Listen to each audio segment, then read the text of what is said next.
Mulder, not everything is a labyrinth of dark conspiracy, and not everybody is plotting to deceive, inveigle, and obfuscate.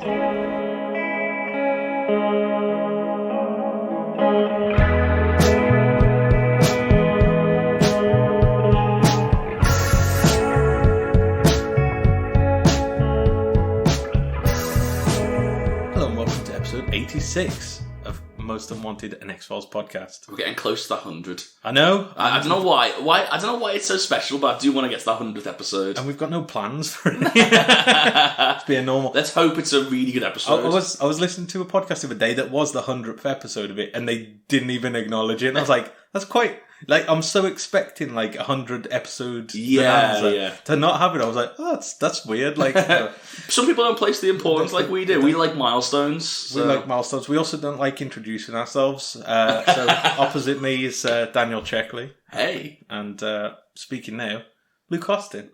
Hi, Luke. Yeah, that's weird, introducing my own name like that. I don't know why, but... how have you been? Yeah, not so bad, to be honest. Not done a lot. I've had a basically used all the rest of my holidays off from work. I mean, I say I haven't done a lot. The rest? Sorry? The rest. When do your holiday reset?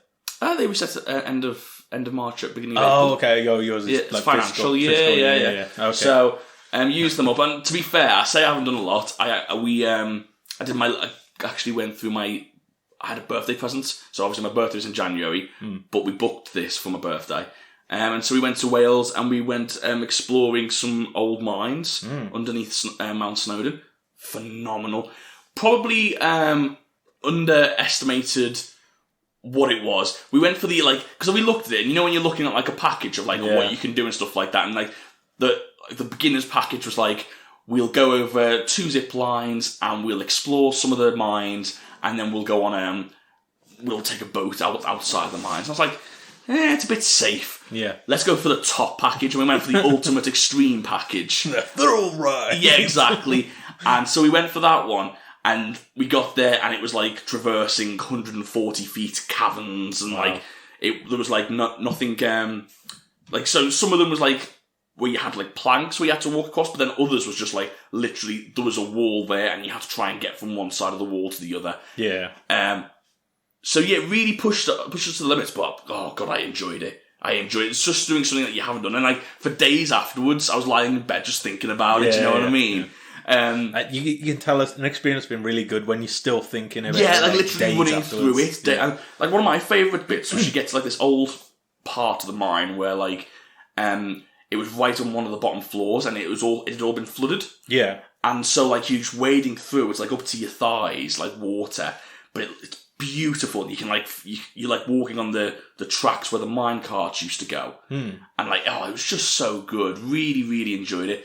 The one thing I didn't enjoy though was I decided not to buy gloves when I was there because I showed him like just my normal pair of like cotton gloves, and he's like, "Yeah, that'll be fine as long as you've got something on your hands." I was like, "Oh well, I won't waste £3.50 then. Yeah. These are going to be fine." Did everybody else buy them? Everyone had like working gloves and stuff like that, so they was all right. The immediate thing when I got in there was it was just like a standard slope that you had to go down. Tore one of my fingers, and so like I had one finger sticking out the entire time when I was there, like climbing ropes and walls and stuff like that. Like the sticky bandits. My one finger was just like lodged with like all like this dust and stuff like that. It was like grey compared to the rest. And then on top of that, Jem recommended that I take my wedding ring off, and I said no. I never took my wedding ring off. I haven't done since I got married. I want to keep it on. But my fingers swelled up. Yeah. And I took it off afterwards, and like there was just blood all around where my wedding ring was. It just like lodged into my. So apart from my deformed hand, it was a lot of fun. It sounds like some kind of like omen. So it was a lot of fun. Really enjoyed it. But how about yourself? Have you been up to much? You're putting mine to shame now. I was like, hey, I've got a good story, and then he's like, I've been down to mine. I was like, I watched the film. We also walked alpacas. Oh, anything else? But yeah, what film did you? I played with my cat. Okay. I went to see a film. What film did you see? I went to see The Invisible Man. Is that the one with what's her face from Elizabeth Handmaid's Tale? Moss. I want to see that. Is it good?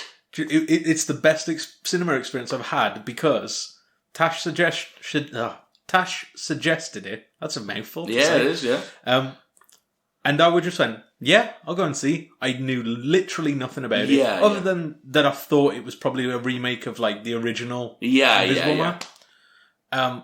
It's really good. Oh, I love seeing films where you don't know anything about it. It's great. It was it was a really good like thriller film, like because the original one's like it meant to be a horror film, isn't it? Or some kind. It's like from the 30s. I've not seen it, but it's that kind of vein of it's the perfect psychological horror film because there's one jump scare in it, to be honest, or maybe like two, but the only one got me.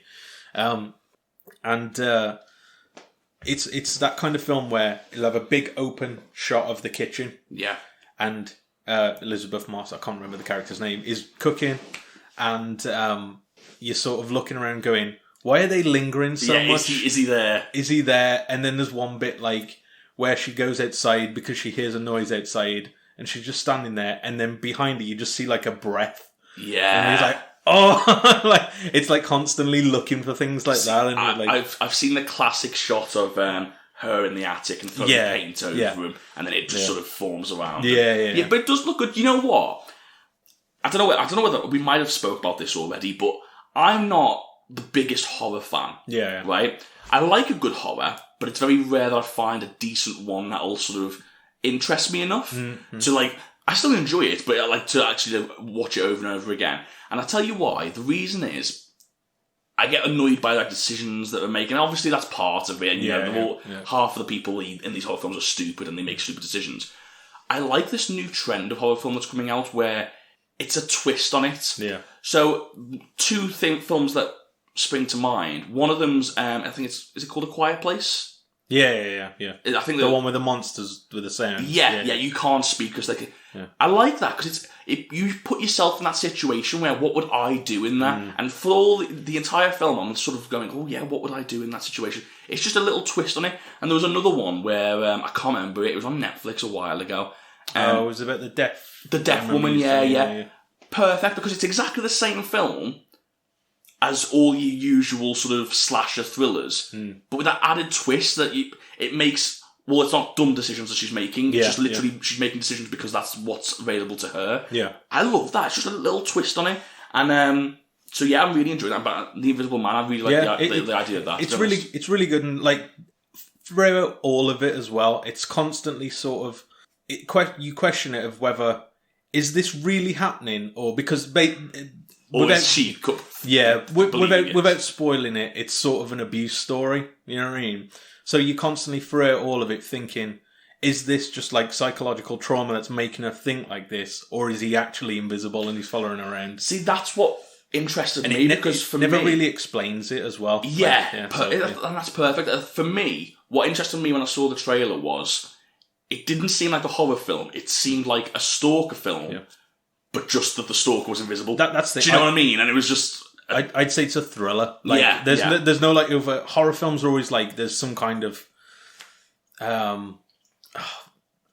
Someone described the difference between a thriller and a horror to me the other day, and I can't remember what the differences were now. I would say horror's supposed to give you that instant scare, where thriller's meant to make you on edge, basically. Nervous about it, That's the thing. There's only a few things in this, really, that I would say are like horror elements, but you get that in most thrillers anyway. Think of like The Sixth Sense and stuff like that. You get like parts that are like, oh, this is a really like horror moment. Yeah. But the rest of it is just like, oh, this is tense and creepy. You know what I mean? Like, but yeah, I mean, I'd recommend it. Like, don't think it's the best film you're going to see all year. No. But it's a really good film. Good film. Really good film. Two films fresh. Yeah. There you go. Well, I mean, I've got no segue. I do have a segue. Oh, here we go. From Invisible Men to Spirits of the Sky, Invisible Spirits. That's what they say in the episode, though. Don't call me out. That's what Teliko is. We'll get into this. Teliko!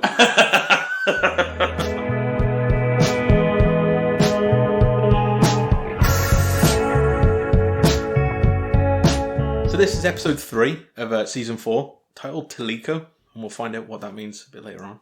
Do we find out? Yeah, they explain what it is later on. Oh, okay, yes. Yeah. I'm gonna put it all out on Front Street right before we start. I thought this was a bit of a confusing episode. Okay, yeah.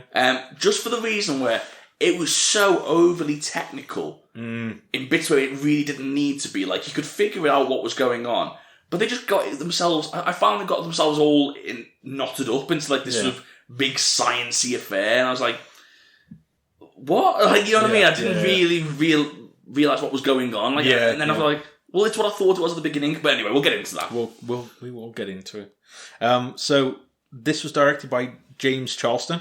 New name. I've not heard of that one. Written by Howard Gordon, old classic. And the original air date was October the 18th, 1996. So we start, and we're inside a plane. And the one thing we notice is there's a lot of black people on this plane. It looks like in like traditional, like African attire, basically. And you do find out later on that they're flying from an African country, which I'll be completely honest, I've never heard of. It's one of those where they were talking about it, and I was like, "Is this a city or something?" Or is it a made-up place for the show? And then when they explained it, and I googled it, I was like, "Oh man, that's ignorant of me." I felt really bad. But I mean, it's one of those, isn't it? You live and learn. You live and learn. And they're talking French as well, which is another thing. It's basically an old French colony. Yeah. Sorry to give you some history lessons on it. And there's a man who goes to the bathroom, and I thought there was something up with him at first because he seems to be quite hot and sweaty. So he goes to the bathroom, and we see a white face with red eyes basically peering at him through some crack. You don't really see what he's actually in. As he's in the toilet, he's attacked from above. We don't see exactly what's attacked him, but he looks terrified. Yeah. The flight's landed a few hours later, and the flight attendant goes to check on where this man has gone, as he's not returned to his seat. And we see from the toilet, a guy leaves, and basically the insinuation and what we do find out is this guy has now changed from white to black. Yeah. And he looks completely normal, basically. He goes into the cabin, sits down, and in the toilet, the flight attendant finds the other man, who we'd seen previously, dead on the floor, with completely pale white skin, and I think his eyes were red as well, the same kind of thing. Yeah. And his hair had all lost. Basically looked like an albino. Yeah, basically. And then we go into the opening. What do you think of the opening scene? It was... I'm not going to lie, I got a little bit worried. Yeah. I'll tell you why I got a bit worried. It was because 1996 was a different time. Yeah. And I thought to myself, oh, God, is this going to be... Because, like, obviously, like, it's not going to be, like, an out-and-out, like... I'm not going to say, like, it was an out-and-out racist show, or, like it was looking like it was going to be. I didn't get that fear. But I just thought, I feel like there's going to be some insensitivity here. How far are we going to go to that line? Especially when it was, like... They used I noticed they used the music that they used for the Navajo group. Yeah. Like, I think it was season 3, episode 1, or like the one before that. It's like more traditional instruments, so like that. Yeah. I think that was the idea, was because like it was from like these sort of like tribes in Africa, or like that's where they originated from. Yeah. But I don't know. I felt uneasy. I'm not gonna lie, because I just thought, oh, are we gonna... How sensitive are we going to approach this subject? You know what I mean? But yeah, we will find out more about that as we go on. Yeah, I think I got worried at it was just like this white monster, and like I was like, I don't know, this. I don't know whether they're going to handle this or not. I think, to be fair, I think they do in the end. But yeah, just it worried me a little bit. We also see at the end of the title sequence, the words have changed. It's deceive, inveigle, and obfuscate. Yeah, I've got no idea what two of those words mean. But they throughout the rest of the episode, they sort of bring that up. They say it tons and tons of times, to hammer that point home. Yeah. So then we're at the FBI office, or the FBI headquarters, and Skinner has called Scully in to her office to introduce her to Dr. Simon Bruin, who... He doesn't really come into this anymore. No, he's an nobody, isn't he? Yeah. He works with the CDC, the Disease Control Center, and they basically go into how there's been kidnappings in Philadelphia, and they've all been black men. And when they found the recent disappearance, they actually found them, and his skin had turned from black to pure white, like we saw in the original scene. Yeah. Scully's confused because she's confused that this guy isn't black, he's white. And we sort of said off air, it's sort of a bit like... Yeah, this whole scene, it was... I was just like, how... Yeah. And it's an interesting, like, I can't... It does look like... Do you know when you... Because it's basically... the picture that they show is this black man with, like, what looks like... It looks like chalk, like, like a building collapses in action films and stuff like that, and like they get all that sort of residue on them. Yeah. That's what it looks like with chalk on the face, but it was still a black, like you could still obviously see it was a black man, but like they were all pretending like it was like obvious, like a white man. It was so weird. It's weird. It's weird to talk about this one as well because it does feel like we're streamed very close. Yeah, to that. It feels like you're walking on eggshells. But I'm just trying to describe the plot. Bruin wants Scully to investigate the science behind this because basically he's telling Scully now that they've had this depigmentation occurred to them. So Scully goes into a famous autopsy and Mulder enters. He asks, "What's up?" And Mulder, after being explained the situation, says... There's a Michael Jackson joke in here somewhere, but I can't quite find it.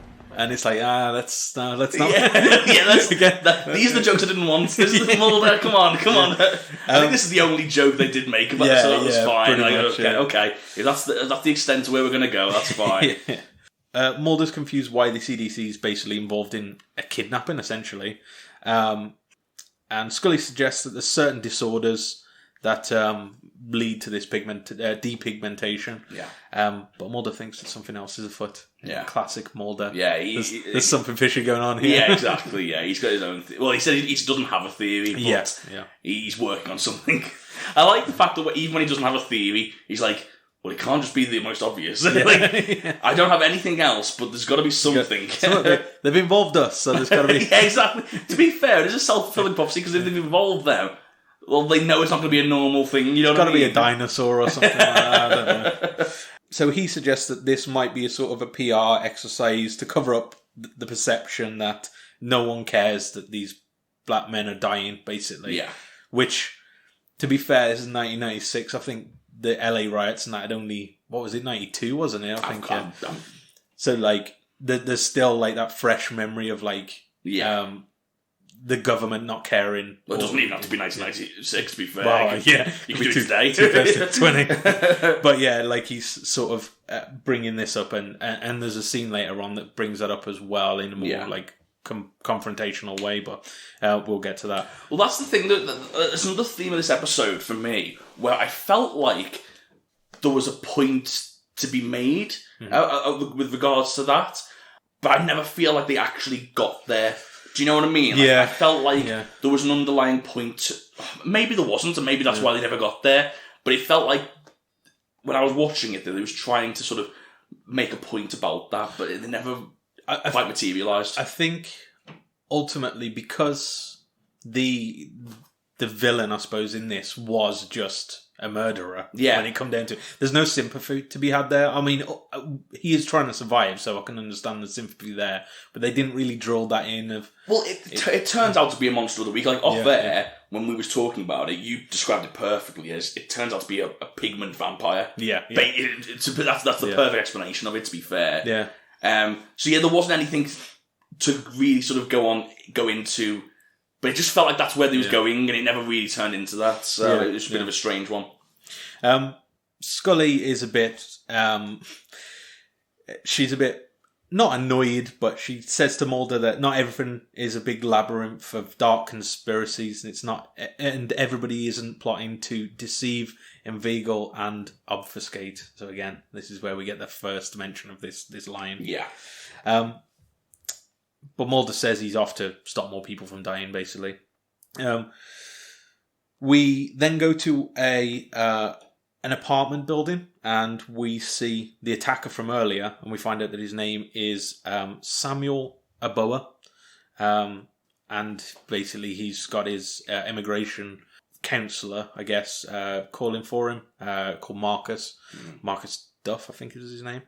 And we do see, as he's getting up to the door, we see some of the pigment is sort of going from his back. What's it called now? Like, because I've seen this before. There's like a model who's got that, like... the pigment. I don't know. I didn't even know it had a name. I think it begins with a V. Yeah. That this is prime for edema corrections. I'm stealing. For everyone that doesn't know, that's a Kevin Smith show called Edumacation, and they have edema corrections for people who, when they get facts wrong, people get involved. That's basically where we stole it from. I didn't steal it from you. Stole it from. That was the first time I realised you had them connected when you literally just said it there. Said, shit. They've caught me. Corrections. There we go. Let's get it right. I've had to correct the correction. Yourself. Oh god. God, people will think I'm a fraud. I can't even fraud. Can't even speak now. Anyway, so yeah, the pigment's going from his. I know what you're on about though. There is a model with it. I mean, to be fair, I've seen quite a few people with it. I didn't know it had a name though. Yeah, I just thought it was a pigmentation in the skin. Yeah, it's a certain condition. I'm sure it begins with a V. condition? Yeah. Oh, okay. I'm sure it begins with a V, but I can't remember the exact name, and I don't want to guess that too. But yeah, so Aboa invites him in, and Marcus comments how dark the place is, and he asks him to turn on to let the sun in. Basically, he doesn't. He switches the light on. So again, this is where I sort of got this vampire vibe to it. You know, where he's hiding in the dark. This social care worker is my favourite character in the episode. Yeah, he's I love this guy. I didn't realise it at the time. But looking back, he's sort of the strongest character in this, even over Mulder and Scully, I'd say, in this one. And this is another thing that he's the one that sort of drives home this sort of, all the way through the episode, he's basically saying to Mulder and Scully, well, he's acting strangely because black people are treated differently. And so you won't be able to understand why he's acting like that because you can't put yourself in their shoes.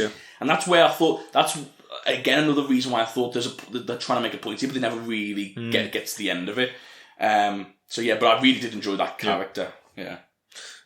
Marcus comments that he looks ill, and he also says he's going to help him bring over his family so he isn't lonely, basically.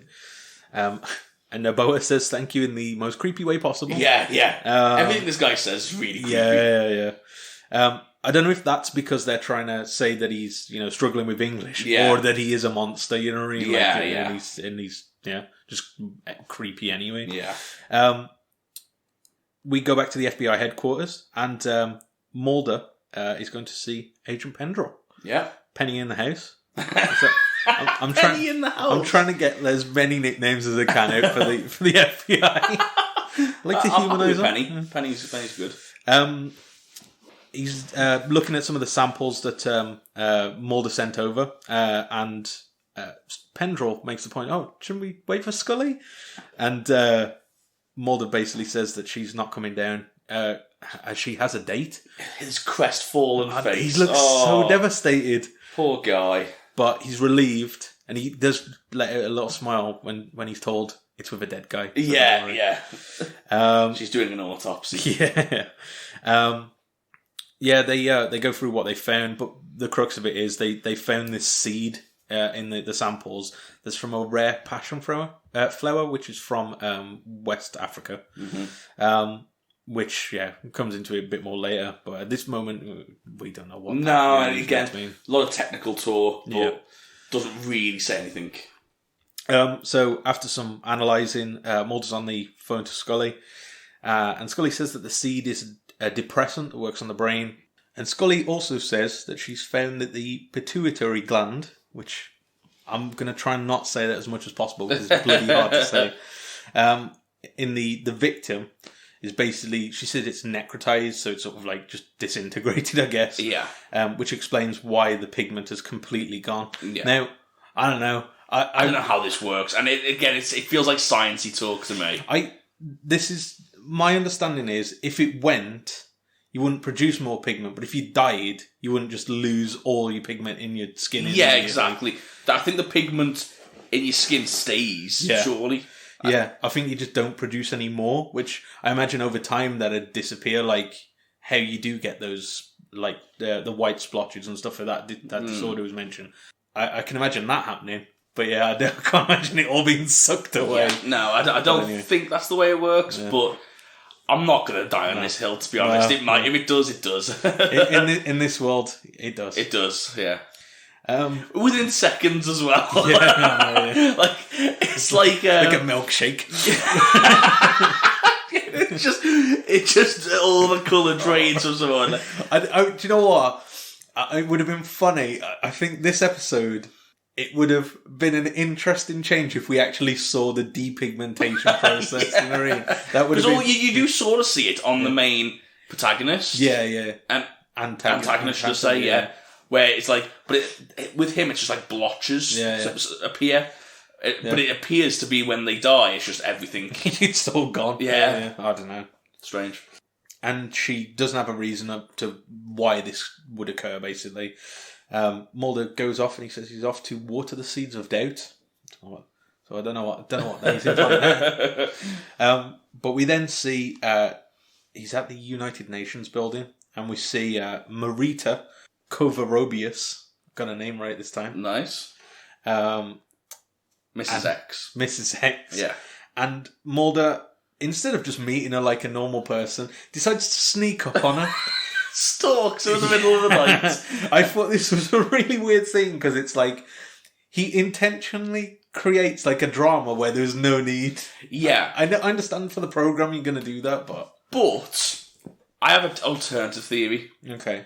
And again, could be completely wrong, but do you think there might be a chance that this scene was added to show the difference between her and X? In the sense of, X was always the mysterious one, X was always the one working in the shadows. Oh, okay. Yeah. Whereas now, she doesn't seem to be that character. She seems to be, if you want to see me, come to my office between 9 and 5. Do you know what I mean? Okay, like, yeah. More upfront about the information that she'll give him. She might not give as much info.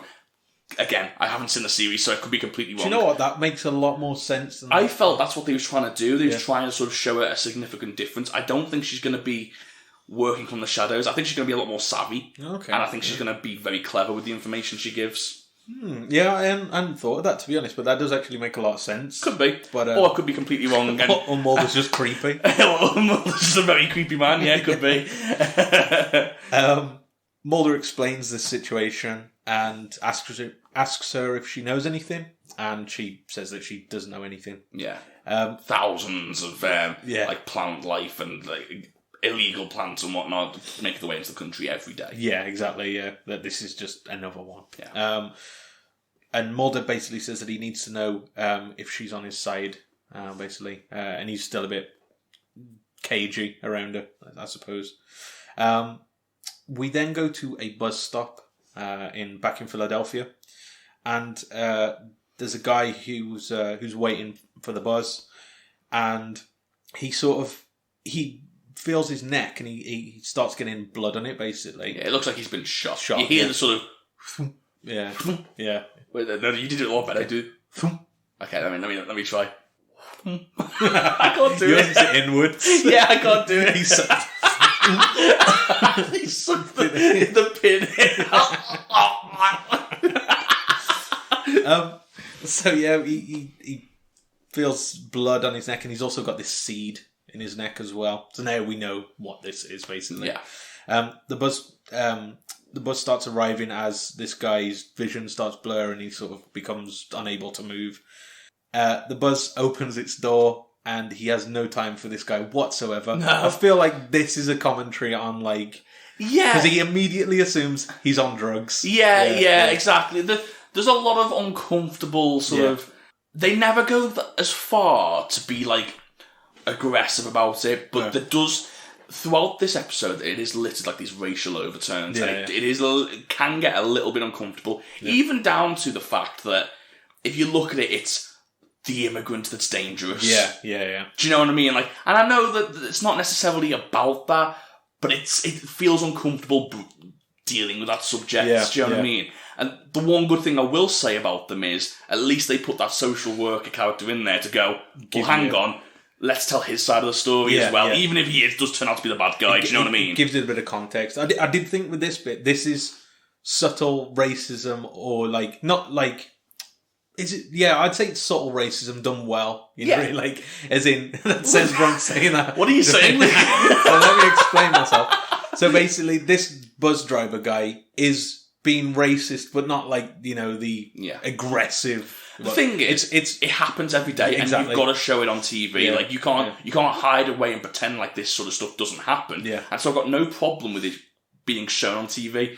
It's a difficult situation. It really is. And I think it's just a case of when you do all that and then the immigrant does turn out to be the bad guy. Yeah. And it does turn out to be not just the bad guy, but this monster that uses exotic, crazy plants from his home world. Yeah, yeah. It just feels a little bit like, let's turn it down just a touch. Yeah, I know what you mean.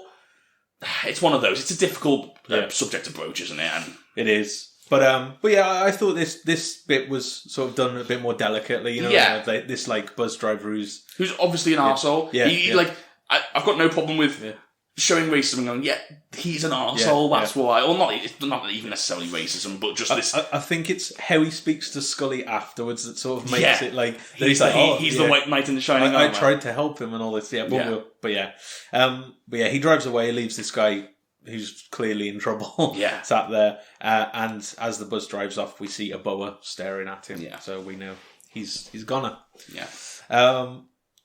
As I mentioned, the next day, Scully is interviewing the driver, who basically says that he did all he can to help him, but he didn't want his help, basically.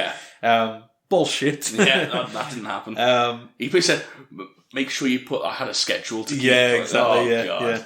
God.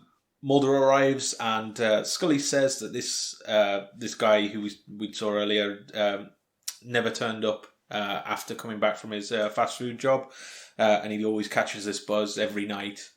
So his parents knew straight away that something had happened to him. And Mulder says that basically the symptoms that the driver mentioned is a reaction to this seed.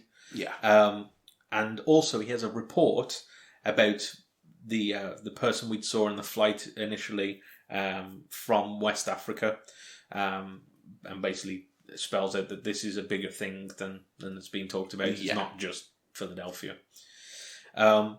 We then go to back to Aboa's apartment, and there's two police officers who approach Aboa's door. They mock his name. Again, I don't know if this is to sort of say, people are against, like, you know. I don't know. But and they start talking to Aboa at the door, and as we go inside, we see that the guy from the bus stop is in the chair, sort of frozen. It reminded me a bit like of the scene from Get Out. Do you know where he's frozen in the chair? I actually wondered whether Jordan Peele. Jordan Peele, I actually wondered whether maybe he got some sort of, because that tear rolling down the face is iconic from Get Out. And as soon as I saw this, exactly the same, that sort of frozen and the tear down the face. I wonder whether he took any inspiration from it. He said that he's a big fan of like Twilight Zone and stuff he's like that. He's a massive sci-fi nerd, so it wouldn't surprise me if he's seen it. So you never know. Well, he might even just seen it and then it's in his subconscious. Yeah, exactly. So we see, he's sat there, he's crying basically, but he's frozen, he can't do anything. Aboa goes back inside after the police have gone, and he pulls something from his throat. And it's never explained exactly what this is, but I imagine this is what he's using to... It's like a barb, doesn't it? Like a barbed wire. I think he's using this to... Well, we see it later, he sort of punctures up through their nose and gets their pituitary gland. See, again, I need to stop saying it. Mulder and Scully are at the INS office in Philadelphia, and they've gone to speak to Marcus, the immigration officer from earlier. And he's a bit confused why they're sort of asking around about people from that flight. He says that he's a social worker and not a police officer when they ask him to to cross-reference with the manifest of the flight if he's dealt with anyone. His first response is to protect the people that he's with. And it feels like, from this scene, that this is not an unregular occurrence, that he has to deal with police and the people that are trying to sort of make a life there. Yeah, exactly. It sounds like that he's used to people chasing down illegal immigrants and stuff like that. Yeah, so...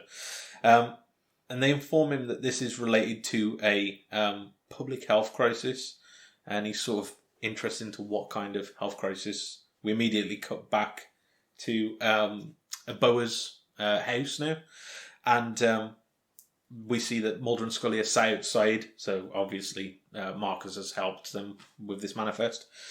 Scully still thinks this is some kind of disease that's affecting all these guys. Bit localized, you know what I mean? Like, it's only affected 5 people. Yeah. I feel like she's clutching at straws, and I feel like she knows that she is. She doesn't really have a better theory at the moment. But as they're talking about this, Mulder notices a Boa getting off a van. I'm guessing he's just come back from work. Yeah.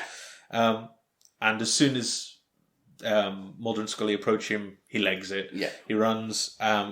He runs into an alley, and they lose him in this alley. They comment how quickly he disappeared. And I think it's not really explained too much about that, but does he have some kind of ability where he can sort of... It's very Squeeze-like. Yeah.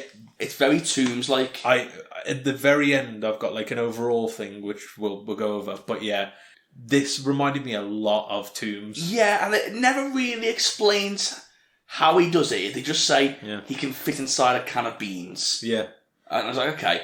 But, what I will say is, in this particular scene, where Mulder goes down and he looks into a drain pipe and sees his face Boa's face looking back at him upside down. Yeah.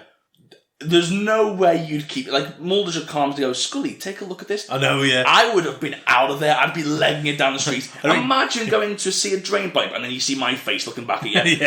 Upside down. Yeah, there's no way you'd be legging it. Get him away from me. Get him away. Guns out. Yeah, you're just firing in the drain pipe. That's horrific. It's such a terrifying image. He's just staring back at it is weird. I thought that was a bit of a weird reaction to it, but yeah. But yeah, they never really go into it, do they? No, I think he does have this ability where he can get into tight spaces, because we see later on him sort of... Yeah, it's definitely a part of his sort of character. It's his ability. Yeah. But I don't know why he's got that ability. Yeah. So, as you mentioned, Mulder notices there's a drain in the wall, and he looks in, sees a Boa hanging upside down. We then cut to a medical centre, and a Boa's getting an MRI scan, which I really liked how it started. It was from the inside of the MRI, so it looked like you were in a tunnel. Yeah. Where have they escaped to now? But yeah, they just caught him, and now they're giving him MRI. A Boa has none of the symptoms that the victims have all got. And he's also not talking to them. Whether he's refusing to talk or whether he's not as well versed in English, because we've seen earlier that he's sort of very limited. Limited. Marcus, the immigration officer, arrives, and he wants to know why he's been arrested when this is supposed to be a health epidemic. And Mulder says that he wants Marcus to translate and basically find out why that he ran. And this is where, as we've alluded to earlier, Marcus makes this case that... Then this is about a criminal charge. There are no charges against Mr. Oboa. We only arrested him because he ran when we tried to question him, and I want to know why he ran. Sir, if you had ever been beaten by the police, or had your home burned to the ground for no other reason than being born, then maybe you would understand why he ran. And why you would run too. Basically, that black people, especially in America, have a different experience to the police than Mulder would do. You know what I mean? Yeah, and there's... I mean, it's the same in the UK, to be fair. Yeah, that's true. I think it's more publicised in America because... There's a story at the moment on EastEnders, which is doing that, covering that, and it was sort of... is that? Yeah, sorry to lower it. EastEnders. But yeah, they're doing the same kind of thing. That there's a black teenager in that who's been always hassled by the police. And I think especially at the moment, like with you hear all these stories of like knife crimes and like gang culture and stuff like that. I get the feeling there's a lot of like discrimination, just assuming, you know what I mean? Yeah, I mean, there's definitely discrimination. I mean, within the UK, well, there's discrimination all around the world, but I think the reason why it feels more potent in America is because officers are armed. And so when I'm not saying one's better than the other, but if you're discriminated by the police in the UK, it means you keep getting arrested and you keep sort of having to go through the hassle of getting arrested and being released, getting arrested, being released. Whereas in America, your life's on the line. Yeah. You know what I mean? Because how many cases do you see where black people are shot for no reason? And so I suppose it's a little bit more of a in your face. It's more incendiary in America, I think. Yeah, of course. Whereas over here it's bad, and there's a lot of discrimination. And to be fair, we're probably not the best people to talk about that. No, exactly. But yeah, as you mentioned, it's more of a you don't feel like I'm going to die if this is going to happen. No, exactly. And I'm sure there is cases like that. It's just it's more publicised in America because of the reasons I mentioned. Mulder doesn't really have any sympathy. He just thinks that Aboa's hiding something, and that's why he ran. And he leaves. He's a bit annoyed, and he says he's off to find someone who I know plotted to deceive, inveigle, and obfuscate. Yeah. So again, did they ever explain what these words mean? Because I haven't looked into what the words mean. Deceive's obvious. I know what deceive means. Yeah. I think they all basically mean the same thing. Okay. Let's have a quick look. Give us some dictionary. What was it again? Deceive, inveigle, INVEI. Yeah, and obfuscate. Obfuscate, yeah. So to deceive is to persuade of what is false. Yeah. Inveigle is entice and seduce. Okay. And obfuscate is to darken and obscure. Okay. So there you go. Basically all the same then. Basically, yeah. It's basically just being a liar. You're a liar, that's what it's saying. So I'm going to find a liar. So, well, let's have a quick look and see what we can... Deceive doesn't really work in this, but like the entire... No. Deceive and inveigle doesn't really make sense. Yeah. I mean, there's a really on-the-nose metaphor with obfuscate to darken. It's like he's darkening his own skin, but I don't think that's what they're going for. So. I got the feeling that somebody had got a new thesaurus when they were writing this, and they got a bit carried away. They really they really hammer it home that these three words. To even putting it into the intro, I don't think it's intro words. That's the thing. It doesn't. It's not like what was it? The first episode where it was like, was it Everyone Dies or something like that? Yeah. I know what you mean. It's like, that's like a tie to the. It's something important. This is just three words that they just decided is. It's like the Sesame Street. The word of the day. It's the word of the day. This would change the X-Files. Just at a random also, the darkest episode of Sesame Street. Anyway, so Mulder's off to find this liar. And he goes... liar. Let's keep it plain. Yeah, he's a liar. He's a liar. And he goes to the Burkina Faso embassy. So this is the first time I heard this country, and I was like, oh, okay. And I Googled it and then felt incredibly bad. But anyway, Mulder goes in and accuses the minister of covering up the death on the plane. And he goes on to basically explain that if he explains what this is, Mulder won't believe him, which he's obviously never met Mulder before. Yeah, exactly. And he goes on to say that this is the Teliko, or the spirits of the air. So I think that's what when he can get into places, I feel like that spirit of the air is sort of the a hand waving to get it. Yeah, exactly. You know what? That spot on hand waving is the best way to describe it, because this is like a 2 to 3 minute story. Yeah. Never really mentioned again. Yeah. Like, I feel like your description of it, which is a pigment vampire, explains this whole story a lot better than just like this weird 3 minute story of like, and then the night it came. It's you know what I mean? It just feels placed in just to sort of show this sort of fantasy element. I don't know. That's the thing. It's sort of like it's a folk tale from a different culture, so it's something we've not heard of, I guess.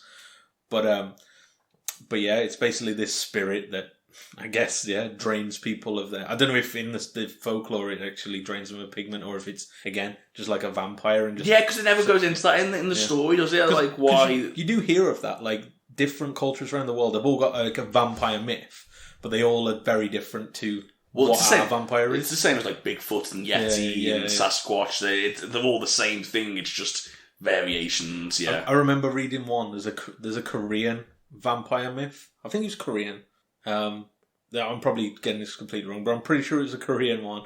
And basically, it's an energy vampire, and it's sort of like it's this like spectral spirit. It does the same thing. It drains you of your life, but it's not like Dracula, you know? Yeah, it's like blood, yeah. But it's that kind of thing, and I think each like culture has got their own sort of version of that. I think it's just like a fear of it, and it having your essence drained away. Yeah, I know what you mean. But anyway, we go back to the hospital while he's.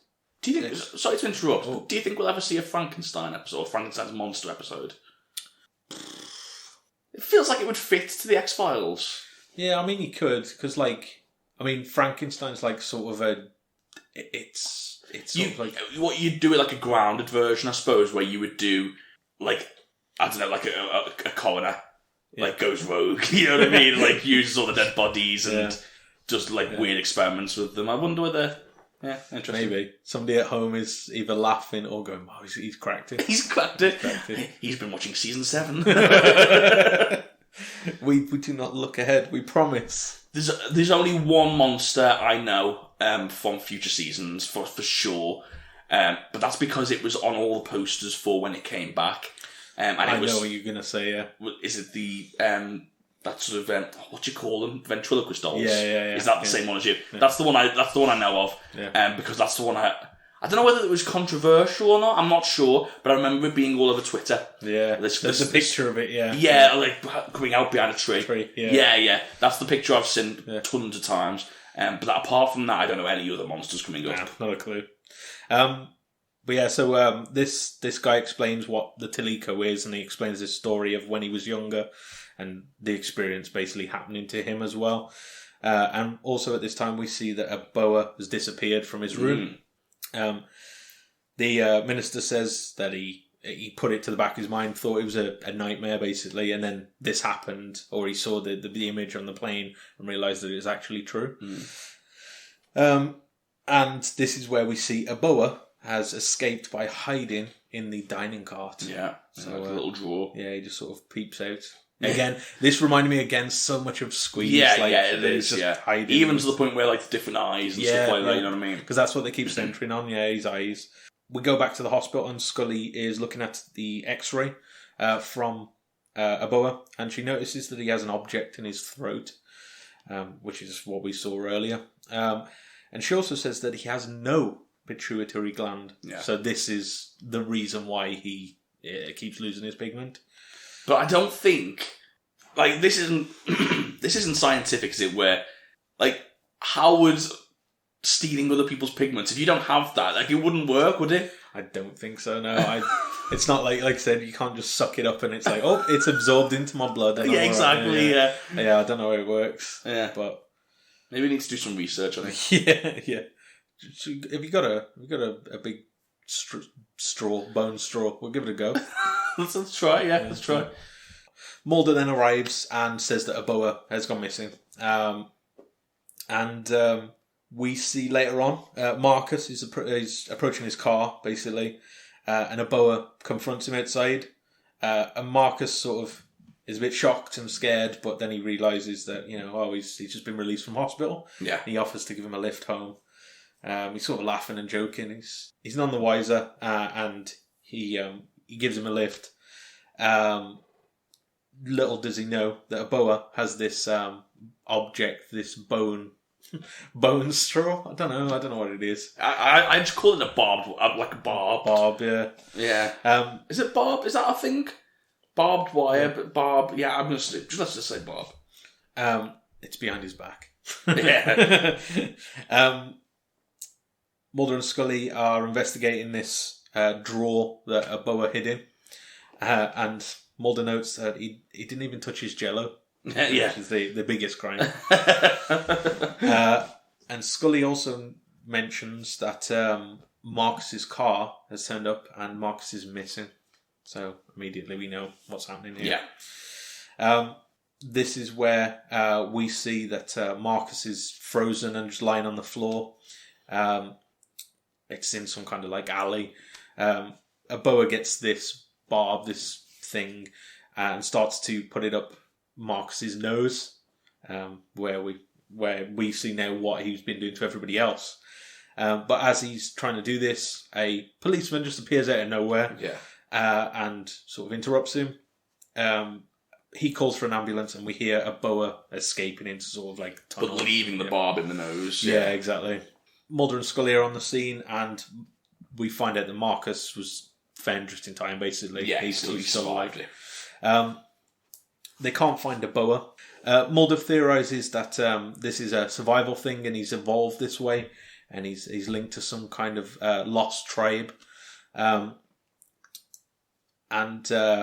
he basically says he's got all of this knowledge from a folktale that this minister told him. He defends this by saying that all truths come from things we don't understand. Yeah. And Scully asks, why would he come here if he's trying to survive? And Mulder says, well, why does anybody come over here? And he cable, yeah, free cable is one of the reasons.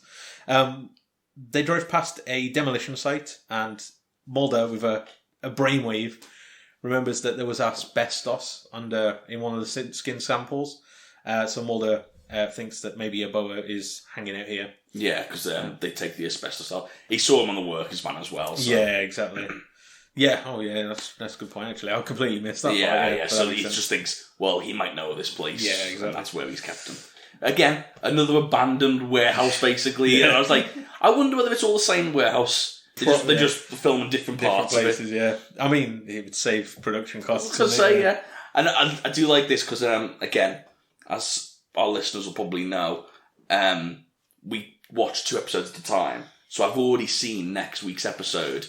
And I was like, someone's give them an MRI machine. They're getting their use out of it. It's like the fog's all over again. I know. God, yeah. I mean, I'm trying to think of anything else we're going to see. Let's keep an eye out for it. Yeah, it all cuts costs though, Luke. It's frugal. That's what it is. Yeah. Cheapskates. That's what I say. So they go inside of this abandoned demolition site.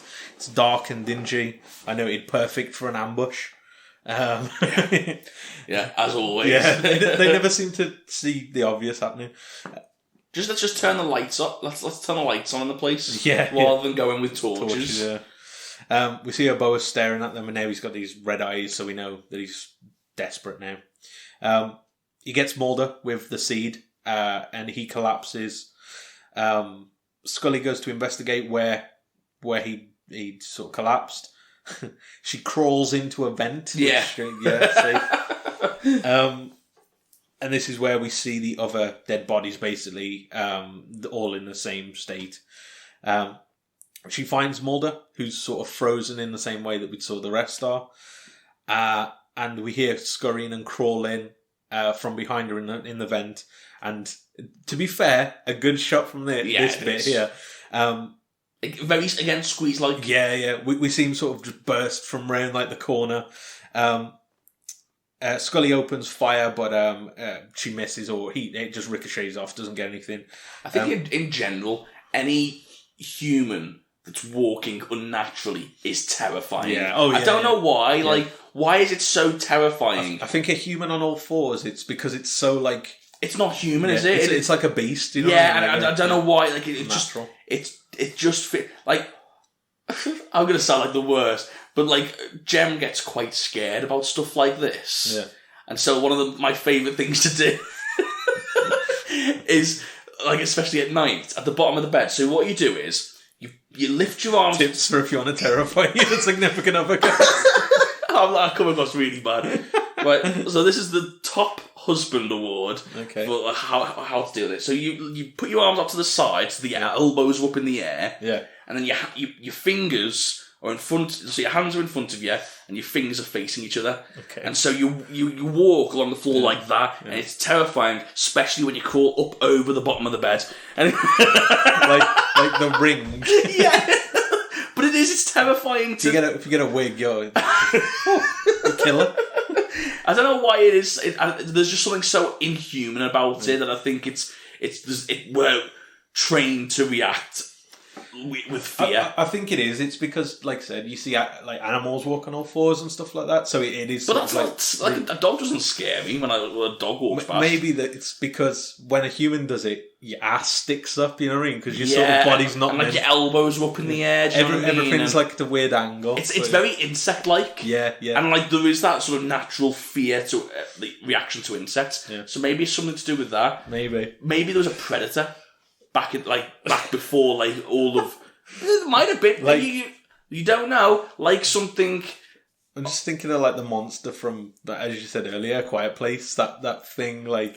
Well, the thing is, it's like what's the thing with cats? Where have you seen that thing on the internet where if you put like a cucumber next to a cat, they're terrified. It freaks out. Yeah, I mean that's because somewhere like way back in their genetic code, they've got like this instinctual fear of spiders. Yeah, and that's where that comes from. Spiders, really? Yeah, I think not spiders. Sorry, snakes. Okay, yeah. Snakes. So maybe there's something in our code from like way back in the day that like we're just instinctively scared of. I don't know. Maybe there was like a scorpion. A big fucking scorpion. Well, it doesn't have to be big, does it? It can be small scorpions, but we're scared of the shape. Yeah. Okay. I'm trying to come up with a scientific solution, and you're mouldering me here. Okay. Let me be my Scully and just move on. Let's move on. So yeah, he sort of runs back out of this vent, and Scully gets out of the vent, finds all the other victims with Mulder, drags Mulder away, and starts calling for backup. And we see a boa sneaking up behind her, and she's only alerted by Mulder's worrying glances upwards. I like this. Yeah, I enjoyed that. It kind of, I think it kind of shows like this unspoken language between them, like this trust between them. I don't think it's just she understood what a glance meant. I think it was just the fact that Mulder knew how to communicate to her. Do you know what I mean? Exactly, and they got like this trust in each other that she understood someone's behind me. Yeah.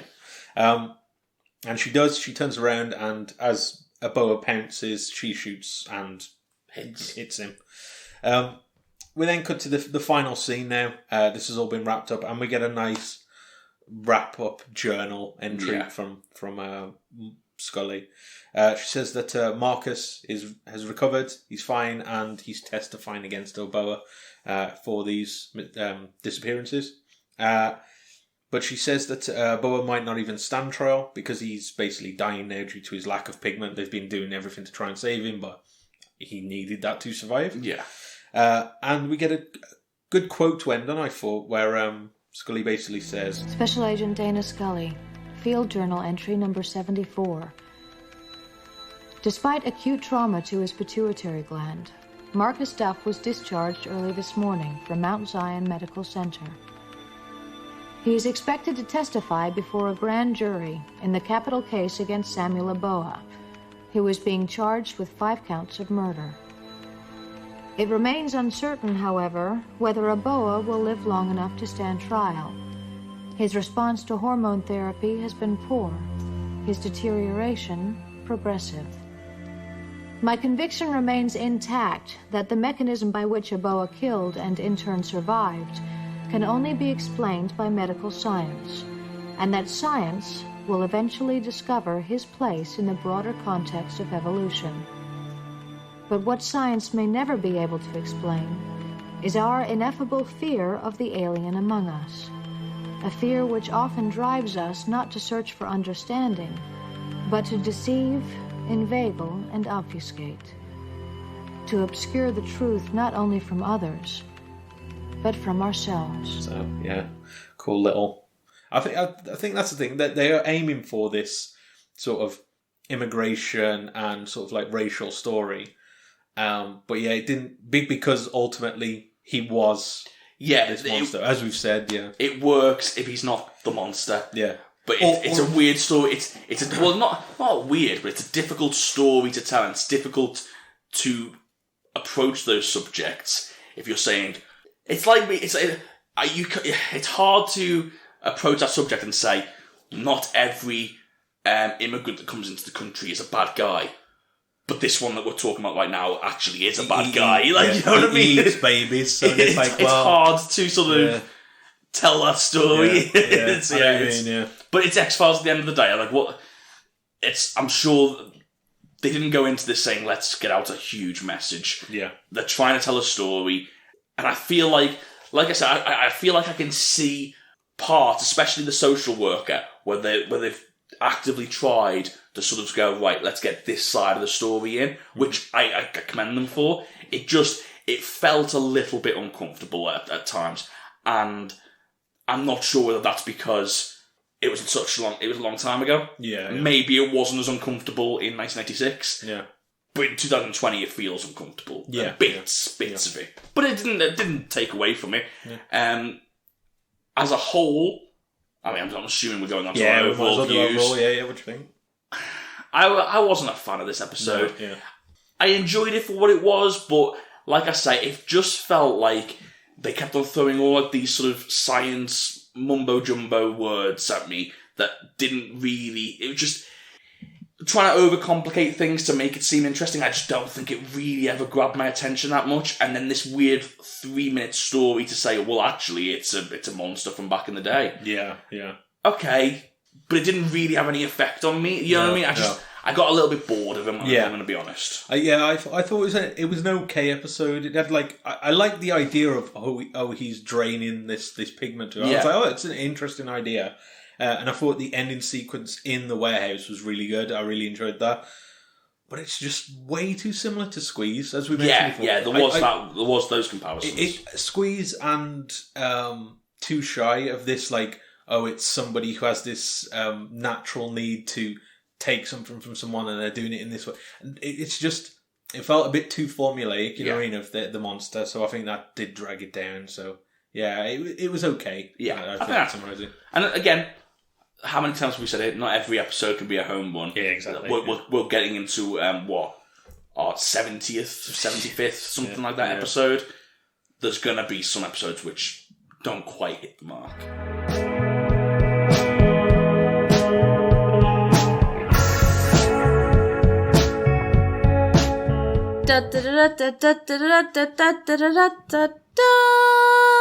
Luke's production notes.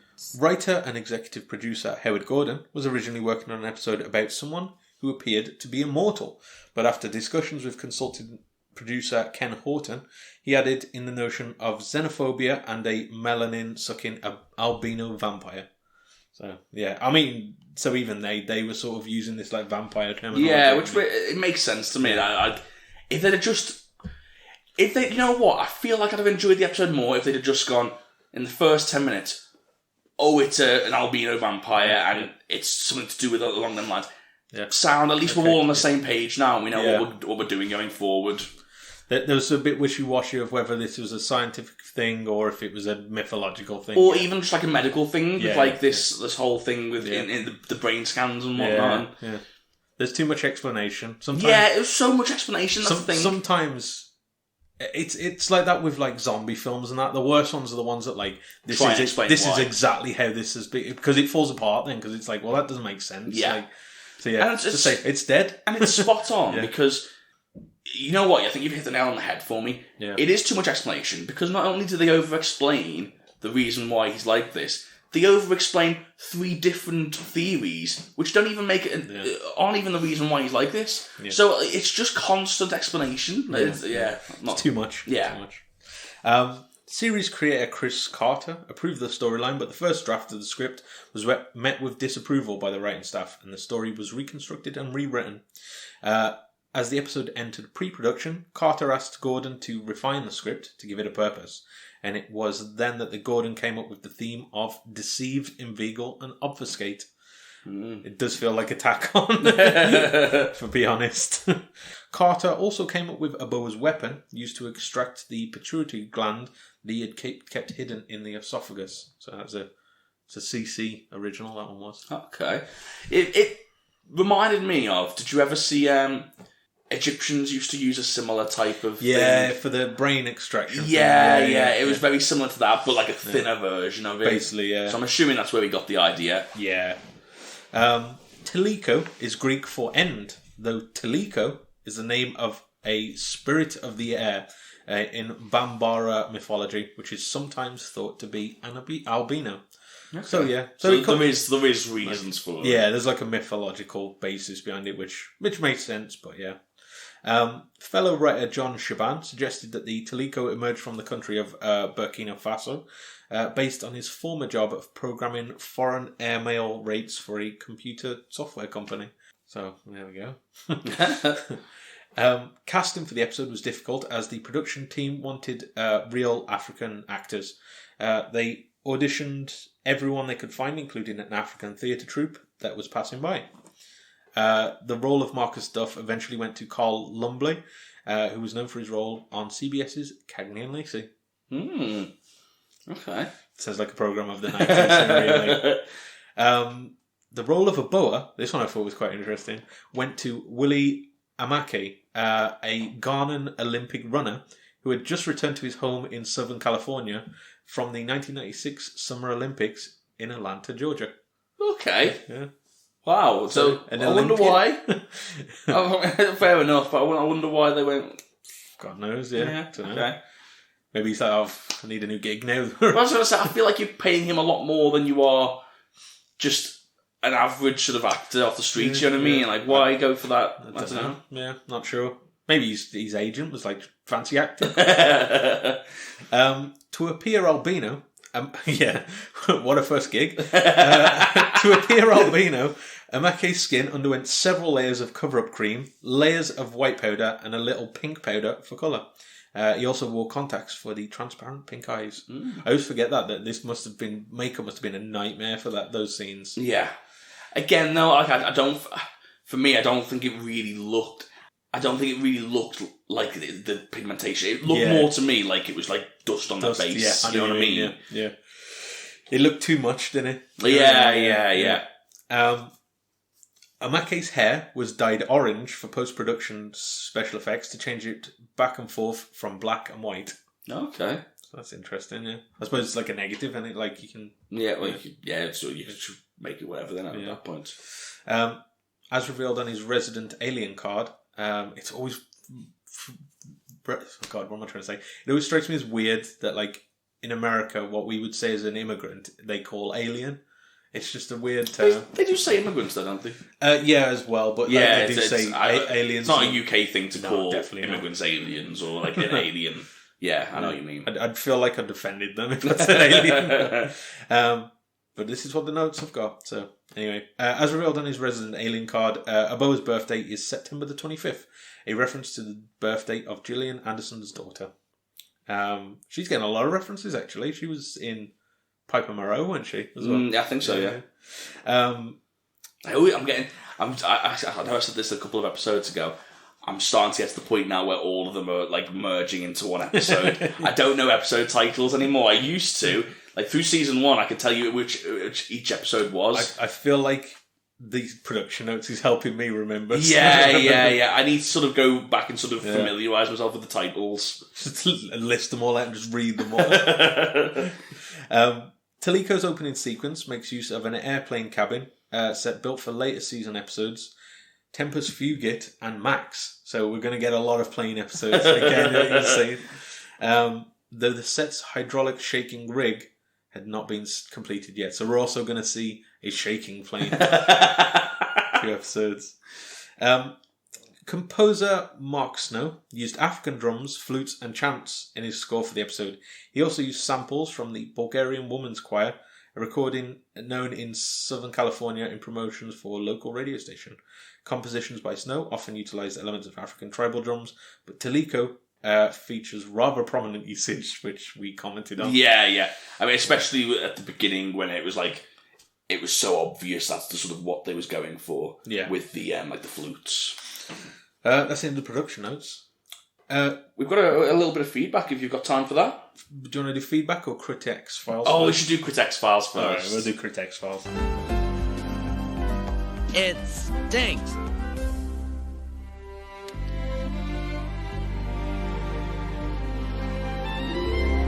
Welcome to the Critic's files. So, what was your score before we carry on? What would you give this episode? I'm going to give this a 6. I gave it a 6. A 6, yeah. Bang on 6.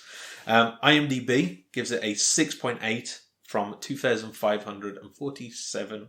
Yeah, that's right. 2,547. I was like, that sounds like way too many. But, 2,547 reviews. So, yeah. People are a bit more favourable, but I mean, that's probably around what the ballpark. Yeah, I think that's a fair score. It certainly wasn't a bad episode. No. It just wasn't great. Amazing, and you know what doesn't help? Having 2 fantastic episodes preceding That's it. what I thought, yeah. You know I was what I like, mean? It suffers that this is right after Home. Yeah. Because it's like, it's very obvious that this isn't as good. No, exactly, yeah. Unfortunately, but anyway. This marked the final time that an episode of the series aired on a Friday. Oh, okay. What did you move to? Sundays, which I think is like prime time in America, and basically Sunday night. It's like when Game of Thrones and all that sort I of suppose, stuff. yeah. I suppose so. What would the slot... I wouldn't... Because I know, like, Thursday night's prime time as well, isn't it? Because you don't want Fridays or Saturdays because people are out. As I say, nobody wants Fridays and Saturdays. Yeah, so it's usually like Mondays, Thursdays is a good one, and I think Sundays as well. Yeah. Yeah. I suppose the problem with Sundays is you're interfering with, like, football and stuff like that at that point, aren't you? If it's on. Yeah, it's usually never on that late, though, is it? Football. I suppose. Usually on a day, innit? I don't know, though, because when we used to... Well, you still do, but when I used to listen to The Law, that used to be pushed back all the time for the games. True. Yeah. So, I'm not sure. I don't know, yeah. Don't know what time it runs. But anyway, should we get to some feedback as well? Or have you not finished? There's not that much, really. There's some other people in here said that it was very similar to Squeeze, and there was also some uncomfortable racial overtones, which we've sort of mentioned. Oh, okay, yeah, so it wasn't just us picking up on it then. No, so there is a few people that are like that. There's one note in here that there was a guy who pointed at the inconsistencies in the episode. Before the timeline in the episode, Aboa has only killed 4 people in 3 months. But during the episode, he kills too many in a matter of days. You just ramp it up. Yeah. But there's nothing else really. Sort of the general consensus is okay. Yeah, which is fair enough. Let's get some feedback.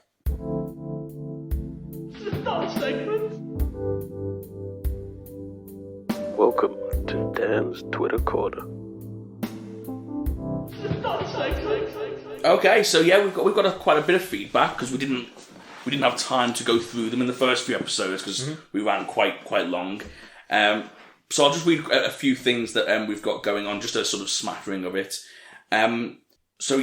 We had Ray get in touch with us and say season 4 opened with a bang with these 2 fantastic episodes. Of course, Herrenvolk and Home.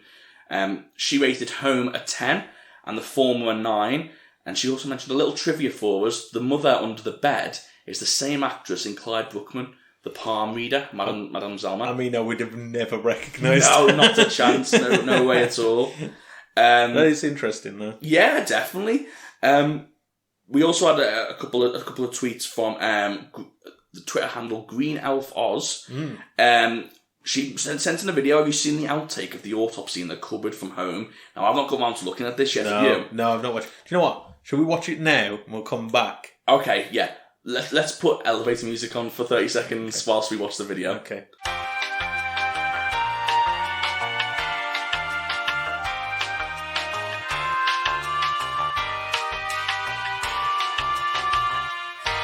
So we're back, and in true Most Unwanted disaster fashion, we couldn't find the the link. So it's apparently it's an outtake of an autopsy in the cupboard from Home. Yeah.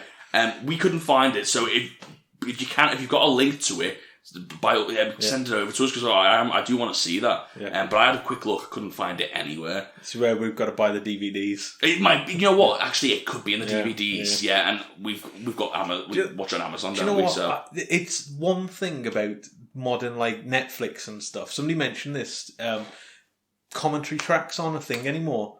I've got to say, one of my biggest. Well, no, it's not a secret confession, but I love commentary. Yeah, same. I remember watching, waiting for Scott Pilgrim vs. the World, and I watched that.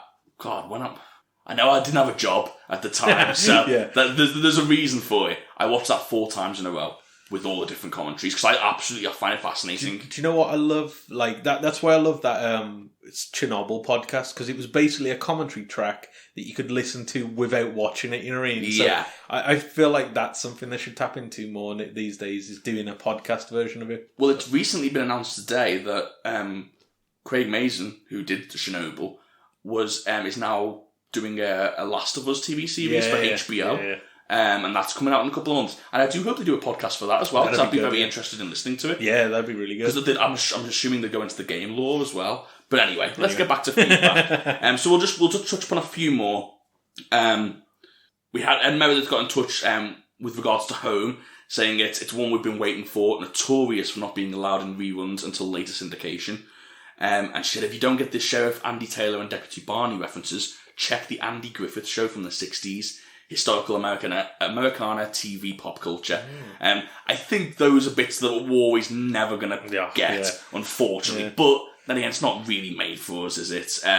But yeah, I'll have to check that out and sort of see what it's about. But yeah, that's why Mulder goes, seriously? When he says his name. It would be like if somebody mentioned, I don't know, one of the Monty Pythons or something like that. Yeah. I'm trying to think of like 60s comedy that's like quintessential. The Royal Family and stuff like that, though, even if we go into the sort of like the 90s, do you know what I mean? Like, it's not going to pick up anywhere in America, is it? Yeah, do you know what exactly, I mean? And we did have a couple of tweets with regards to our predictions. Oh, okay. From back forgot about those. From a couple of weeks back. So Kathy got in touch and said she absolutely loves the prediction episodes, smiling from ear to ear. And the problem is, I read that and I'm just like, oh, is she smiling because we got it right, or we're making a fool of ourselves? But the problem is, we'll never know until it actually comes about. And ready to get back in touch again with regards to the predictions. Said she did a couple of ahas after listening to your predictions. By this time, you've made a smart one with the next episode, Heron Roke. Yeah. So yeah, we got the X one right. But yeah, I'm glad that people like the prediction episodes because I always think they're a little bit of fun in between seasons. They're good to just sort of have a little bit of fun with, and especially when the majority of our listeners know what's going on as well. Yeah. It does add. It's classic us. We make a fool of ourselves for years for to entertainment, come. and I'm happy to do that because we are entertainers at heart. Do you know what? I've got to say something, and we didn't bring it up during Herrenvogue, and it's a sad thing, really. Oh, okay. Do you know what? The biggest shame for X's death. Go on. No more X can give it to you. Yeah. We can't do that joke. I mean, that's 50% of my jokes. Yeah. Well, I didn't know that you was going to put the sad version of X Gonna Give It To You over his death scene. And so when I listened back to it, I shed a tear. I'm not going to lie, I shed a tear. It was very sad. But, I mean, all good things must come to an end. Yeah, I suppose it does. And that will go down. I think if we ever did another best of episode somewhere down the line, that'll definitely be in it. So, yeah. Sorry, I'm just trying to think of songs that I can do for Marita now. I think we need to know a little bit more first. And I've just realised that I'm taking over your hosting, so... Oh, yeah. Shut up, man. If you've got anything you want to let us know about, get in touch with us below. Tweet us. If you've got any thoughts about this episode, previous episodes, or episodes to come, let us know. We can get in touch with Facebook and everything as well. But be honest, Twitter's the best way to do it. Just tweet us. It's the best. But you're more than welcome to get in touch any other way you want. But so next a letter, a fax. We can't do that though because we've already said we don't give out home addresses. Pigeon. We get a PO box. That's what we need. What is a PO box? Is that like where I think you go to I think it's just like a post office and you basically rent a bit there. And you have to go and pick it up. Yeah, basically. Okay. Yeah. Okay. We could do that. I think it's specifically for that reason, so people can send you stuff without knowing your home address. Mm-hmm. For like, yeah, if you're Hollywood, basically. Yeah. Which we definitely aren't. No, we'll just give your address out. Yeah, okay. So 1, 2, 3. But anyway, so next week we're looking at an episode entitled Ennui. Ennui. Is that how you say it?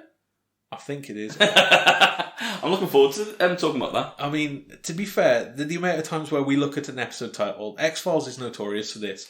They'll give you an episode title, and I never got the foggiest how to say it until I watch the episode and then they say the word. I'm like, oh, okay, that's easy. What's your favourite episode title, like, sort of scheme or theme?